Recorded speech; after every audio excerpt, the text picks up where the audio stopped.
When I was 14, I planned my wedding. This one's wife, you are going to be replaced. Hello, I'm H.G. Tudor. This one's wife invariably faces both ways at once. That is entirely commensurate with the behaviour of the narcissist. On the one hand, she labels the royal family as racist, but then decides that she wants her daughter to have the nickname of one of those members of the royal family that she deemed to be racist. Shows her hypocrisy, doesn't it? She doesn't want to have anything to do with the royal family, yet continues to use the title of Duchess of Sussex. She doesn't want to have anything to do with the royal family, yet continues to trade on that connection and behave with faux royal tours and a faux court in Monte Shit Show. She both wants to get rid of the royal family, but utilise it at the same time. She doesn't see that there is any contradiction in those actions because her narcissism prevents her from doing so. But there is a considerable threat on the horizon in the terms of her and Harry being replaced by a couple that have some similarities with regard to the royal family. Namely, one member of the couple was born of the royal family and married someone who was outside of it, outside of royalty as a whole, outside of the gentry. Similar to this one's wife and Harry. These individuals have plotted a course which this one's wife would want also, in that they are well liked, they've made money, they're comfortable in the limelight, and they have maintained a connection with the royal family and maintained good relations, apart from, of course, with this one and this one's wife. All of this is particularly threatening to this one's wife. Here comes a couple doing what this one's wife wants to do, but actually succeeding, whereas she fails because she's an abject loser. The things they do are praised. People want to work with them. People want to endorse and sponsor them, unlike this one's wife. And not only are they doing precisely the type of thing that this one's wife would like to be able to do, but getting it right, there is the suggestion that they could be given a more prominent role, which would in effect exclude this one's wife and Harry all the more, rendering them completely redundant. Rendered redundant is an horrific phrase for the narcissist to hear, because the narcissist must matter. And something that happens which causes her not to matter is like a death blow. The Mail, through Bridie Pearson-Jones, tells us, with 3 of the 4 most senior royals out of action in the coming weeks, many gaps in their busy engagement schedules will need to be filled. But a slimmed-down monarchy has left the burden of duty with Queen Camilla, Prince Edward, Princess Anne, and the Duchess of Edinburgh.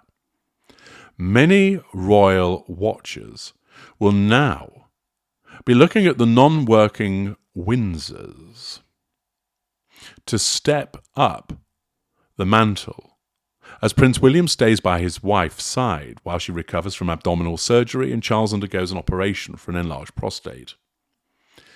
While the obvious choice to fill these gaps may be Eugenie and Beatrice, who are both princesses and 9th and 11th in line to the thrones respectively, it would appear that Zara and Mike Tyndall are better placed to take on engagements.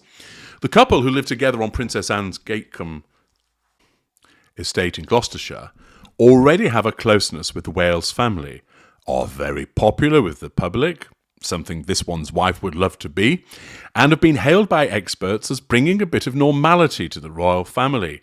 Again, this one's wife saw herself as doing that as an outsider joining the royal family, but she failed.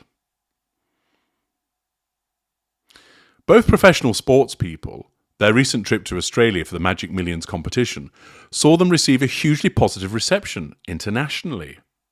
Despite being only 21st in line to the throne and not having a title, Zara is the 4th most popular living royal. Shit on you, this one's wife. Popular only behind William, Kate and Anne, while Beatrice and Eugenie rank 10th and 11th. Eugenie also spends most of her time in Portugal, while Beatrice splits her time between the United States and the United Kingdom. Zara and Mike, however, have their feet firmly on British soil, with school-aged children and jobs in the United Kingdom.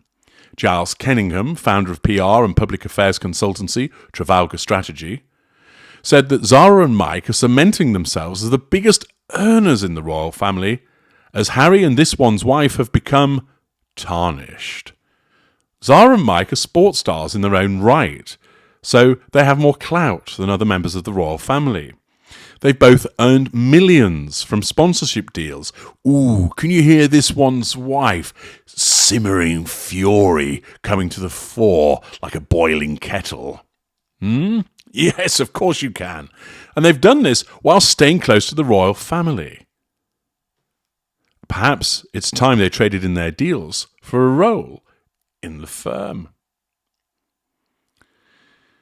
Charles is obviously not going to be able to undertake engagements. Princess of Wales can't. Big Willie Style is out of the way, looking after the children and catering to his wife's recovery. It's likely, therefore, that Queen Camilla, Princess Anne, Prince Edward and the Duchess of Edinburgh could now take on any public engagements that both the King and the Princess of Wales are unable to honour. Zara's mother, Princess Anne, is often lauded as one of the hardest working royals, and it's thought the couple could further warm to the public if they followed in her footsteps. They both have big followings. Mike with his podcast. Oh, a successful podcast. Oh, is that some crockery I hear smashing over there in Monty Shit Show as the Wicked Witch of the West thinks to herself, he's got a podcast that works. Mine didn't. And Zara with her equestrian career. Oh, a career! Something you don't have, this one's wife. So they have more credibility than others. They're often pictured out with their children, unlike you, this one's wife, and seem more like a normal family than a royal one, making them relatable and marketable. Ow! Kiss, kiss, bang, bang. Harry and this one's wife have become somewhat tarnished, which makes them the premier royal couple when it comes to deals. Oh! This one's wife wants to be the premier royal couple when it comes to deals. No fair! Stamp that cloven hoof. But she can't be, because the Tyndalls are out manoeuvring them. Mike Tyndall has been an asset to the royal family in that he's a connection to normal people. Brenda Emmanuel said, she's a journalist, he's got a great sense of humour and he's made them a very modern family. They live their own lives and make their own decisions. The public doesn't pay for them. They're practical and accessible, the most normal and delightful couple. Imagine this is what this one's wife would want to be said about her, but it's not. They're keen to do their own thing and pay their own way. Sponsorship is carefully crafted to enhance brand Tyndall, and they're making the most to be seen as the embodiment of country life. So they're just absolutely kicking ass. There's then commentary about Mike Tyndall and how he's an amiable individual and how he gets on well with Prince William, the closeness of the cousins, and it then tells us about their £30 million fortune. Yes, Spondulix galore. Zara has a deal worth £500,000 with Musto. Mike has a cannabis oil deal of £50,000. Zara gets £200,000 from Land Rover. Mike gets over £325,000 from rugby because, of course, he spent 17 years playing rugby before his retirement in 2014. Zara gets £100,000 from Rolex. Mike does a deal with Domino's. Some pizza. He gets a Pizza the Action. Couldn't help myself there. £300,000 there. Zara gets £125,000 from the Magic Millions deal, and Mike £150,000 from his Amazon adventure. He appeared in an Amazon Prime TV ad last year and delivered a comedic performance alongside former teammate Haskell. Digital Health Passport they're involved in for £200,000. Mike was on I'm a Celebrity, got 150 grand there. Zara has a jewellery range, gets £80,000 from that. Mike undertakes speaking engagements, making £100,000. Thus, they're doing the very things that this one's wife believes that she and Harry should be doing. Endorsements, speaking engagements, and they're popular. I think this one's wife is about to explode as she realises the fact that the Tyndalls could make them utterly irrelevant, and this has been seen by journalists and PR people alike. It puts into sharp focus just how disliked this one's wife is and how that has impacted upon her marketability. You contrast what she does, or perhaps more accurately, what she doesn't do, with everything that I've just described in relation to the Tyndalls. They're popular, they're hardworking, they're well-liked, they're down-to-earth, they've got connections with the royal family, they've built up a fortune, and they've done so in a way whereby people don't dislike them. Contrast that with the lazy, entitled, grifting reputation that this one's wife has, and you'll see that this is a real present danger of her and Harry being replaced, which of course is a death blow for a narcissist. I'm H.G. Tudor. Thank you for listening.